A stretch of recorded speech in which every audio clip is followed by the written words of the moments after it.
Vamos falar então sobre farinha de trigo. A gente tem desde o conteúdo, que no caso é a casca, tá? A casca nada mais é do que uma roupa, ela veste o grão de trigo a fim de protegê-lo contra as intempéries da natureza, tá? A gente tem o germe, gente. O germe ele fica dentro do trigo e é realmente muito cheio de vitaminas e sais minerais. Isso se torna a farinha rançosa. Então esse germe ele é retirado da nossa farinha de trigo. E a gente tem o endosperma. O endosperma é a parte principal da farinha de trigo. Fora isso, gente, a gente também tem outros fatores que são de exímia importância na farinha de trigo. A gente tem a gliardina e a glutenina, são as proteínas que formam o glúten, né? Como forma o glúten? Elas não estão juntas, elas não são uma borracha, vamos dizer, seca. Para haver a formação da rede de glúten, tá? A gente precisa hidratar a farinha. Então, são duas moléculas. Ao hidratarmos, elas vão se fundir. Se fundiu, elas vão formar aquela cadeia elástica, gente, tá? Isso é a gliardina e a glutenina que formam o glúten.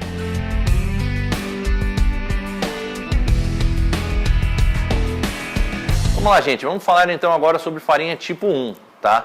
Farinha tipo 1, gente, normalmente é a farinha que a gente encontra na rede de supermercados. Essa é uma farinha ideal para fazer pizza? Eu digo que pode ser. Depende do seu produto, tá? Porém, assim, dependendo da forma que você manipula o seu produto, por exemplo, a abertura de massa com a mão ou coisas similares assim, ela não é tão indicada, porque ela não tem um nível proteico muito alto. Assim, a malha de glúten é mais fraca. O que acontece? Ela se rompe, ela rasga. Então, às vezes, se você está tendo problema ao abrir a sua massa com a mão e ela está rasgando, pode ser provavelmente a farinha de trigo que não está te dando uma qualidade adequada para você estar manipulando ela daquela forma, tá?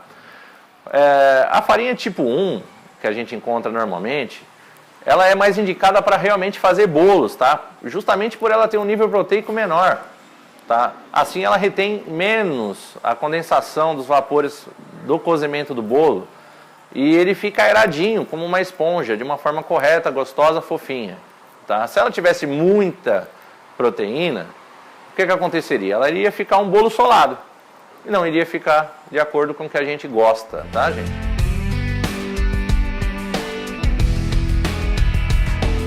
A farinha tipo 1 pizza, ela já é pensada para o mercado de pizzarias, realmente. Ela já tem um pouco mais de proteína do que a farinha tipo 1 convencional. Justamente por quê? Porque a gente, na hora que manipular a nossa massa, a gente precisa ter uma elasticidade maior. A gente abre na mão, abre no ar, abre no rolo. Para quê? Para a gente conseguir manipular o produto de uma forma mais adequada. Por exemplo, se você for abrir uma massa na mão, logicamente eu vou recomendar para você utilizar a farinha tipo 1 pizza ou tipo 1 pastel, tá?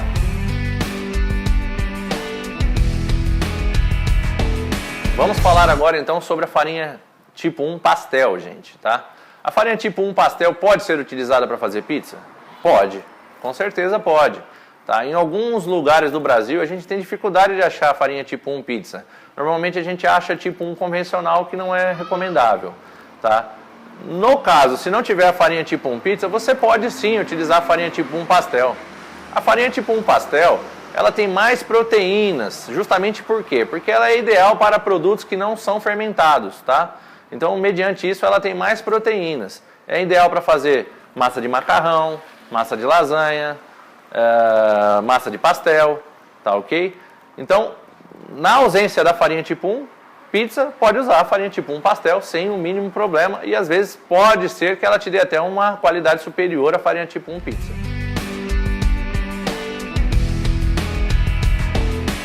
Gente, a maioria das pessoas fala sobre farinha integral, mas elas não sabem realmente quais os benefícios para o nosso corpo, para o nosso organismo de consumir farinha de trigo integral, produtos integrais, tá?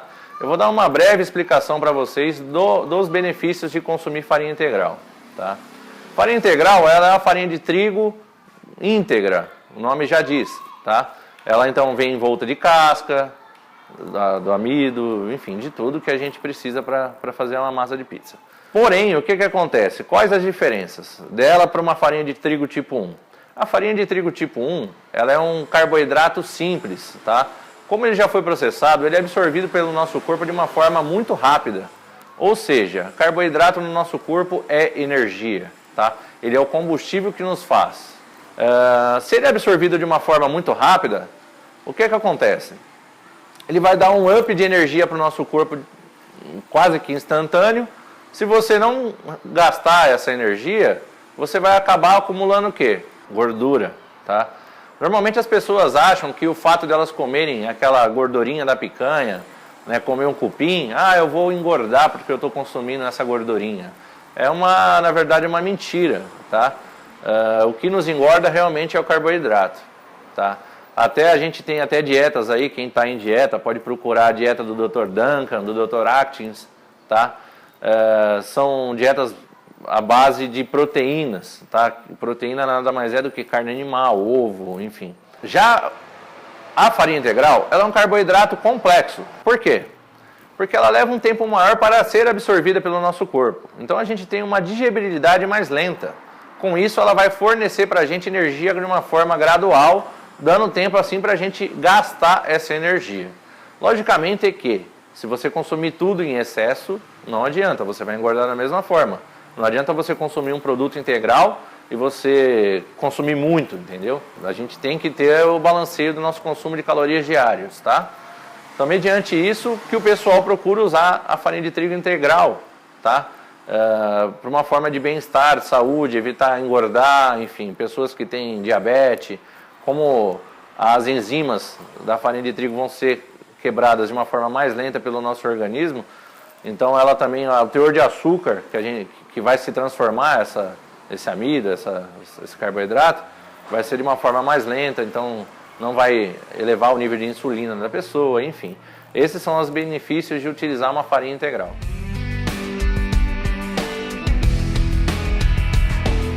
Para quem quer ter um produto diferenciado, nós temos também farinhas importadas, tá, gente? Farinhas importadas, elas têm um teor proteico muito superior. Você pode encontrar farinha 00 L5 Stazione, na internet mesmo você acha, tá ok? Ela tem um teor de W muito superior ao das outras. Por exemplo, nós temos a farinha Manitoba, tá? A farinha Manitoba é uma farinha que é cultivada no Canadá, já em um território frio. O grão de trigo, ele gosta de regiões frias, tá? O melhor local para ser cultivado o trigo é em regiões frias. Então, em homenagem à cidade que é cultivado esse trigo, foi dado a ela o nome de Manitoba, porque o nome da cidade é Manitoba, tá? É a farinha mais forte que nós temos no mundo, tá? A gente também tem farinhas 00, 00000, como é encontrado na Argentina, e cada uma tem uma peculiaridade diferente, tá? Um teor de W mais alto, um teor de W mais baixo. Legal, eu estou falando muito de W, mas o que é o W, tá? O W é a força da farinha. O W é a capacidade da farinha reter os gases provenientes da fermentação, tá? Outros fatores importantes na farinha de trigo são os P/L, tá? O P/L é o que? A relação resistência/extensibilidade, tá? O P determina a pressão, e o L determina a extensibilidade da nossa farinha. Nós não encontramos essas informações em farinhas nacionais aqui no Brasil, tá? Porém, já produtos importados, a maioria vem com essas informações para vocês, tá? Outro fator importante também é o teor de cinzas, tá? Por que é importante? Porque quanto maior o teor de cinza, pior para a gente, na verdade. Por quê? Porque é uma farinha suja. Como eles fazem para analisar esse teor de cinzas? Eles vão pegar, por exemplo, 1 kg de farinha e vão colocar em um forno de altíssima temperatura, tá ok? E não vai sobrar absolutamente quase nada. E o que vai sobrar disso? Vai sobrar casca, vai sobrar semente, vai sobrar esse tipo de coisa que não nos interessa para fazer a pizza. Então o teor de cinzas também é muito importante, tá?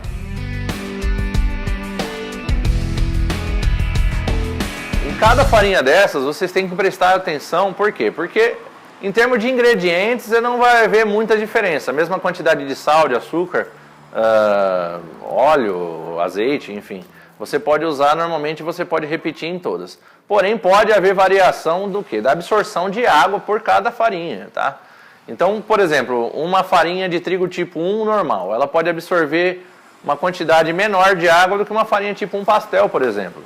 Então é interessante que você faça essa análise e isso você vai ter que fazer realmente no tato, realmente no toque, tá? Para você perceber se realmente ela está de forma adequada na textura que você deseja manipular ela posteriormente. Vamos falar então sobre fermentação e o fermento, obviamente, tá? Então, o que acontece? Nós temos dois tipos principais de fermento. Nós temos o fermento biológico e o fermento químico. O fermento químico normalmente é mais recomendado para se utilizar em confecções de bolos, tá? Porque ele reage sob temperatura. Já o fermento biológico, ele é um micro-organismo vivo. Esse micro-organismo, ele se alimenta do amido e dos açúcares que tem na farinha de trigo. Sendo assim, ele vai produzir gases e etanol, tá? Isso vai condensar a massa, vai fazer ela expandir e ela vai dobrar de tamanho. Ela não dobra o peso dela, ela só dobra o volume, tá ok, gente? Isso é importante frisar. No fermento, na fermentação biológica, nós temos dois principais tipos de fermento. Nós temos o fermento fresco e o fermento seco, tá ok?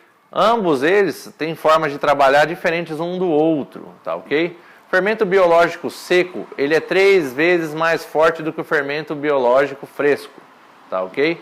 Outro fator importante também na fermentação, se falando desses dois tipos de fermento, é que o fermento seco ele é muito menos volátil, eu diria, tá? Por quê? Porque ele é mais resistente, ele dura mais tempo, tá ok? Sendo assim, a gente consegue trabalhar com ele com mais segurança, eu diria, tá ok? Já o fermento biológico fresco, o que acontece? Ele é um fermento mais delicado, né? Por quê? Porque ele está propenso a estragar se estiver fora da geladeira. Ele é um fermento que, se você colocar o sal diretamente com ele, ele pode realmente não ter uma fermentação adequada, aquela fermentação que você deseja, tá ok? E lembrando novamente que ele é 3 vezes mais fraco do que o fermento seco. Ou seja, se você colocar, por exemplo, 10 gramas de fermento seco numa receita de massa, você vai ter que colocar 30 gramas de fermento biológico fresco na sua receita para ter a mesma velocidade de fermentação. Tá ok?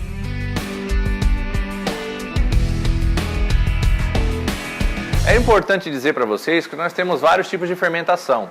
Nós temos a fermentação gradual, fermentação rápida, fermentação lenta, fermentação natural, né? Sistema de polish, massa de biga, enfim, nós temos várias opções para vocês trabalharem, tá? Na pizza, na verdade, o que muda muito ela é a forma de manipulação. Então, por exemplo, uma massa pré-assada, uma massa fresca, tudo é pizza, mas a forma de manipular mudou a característica do produto.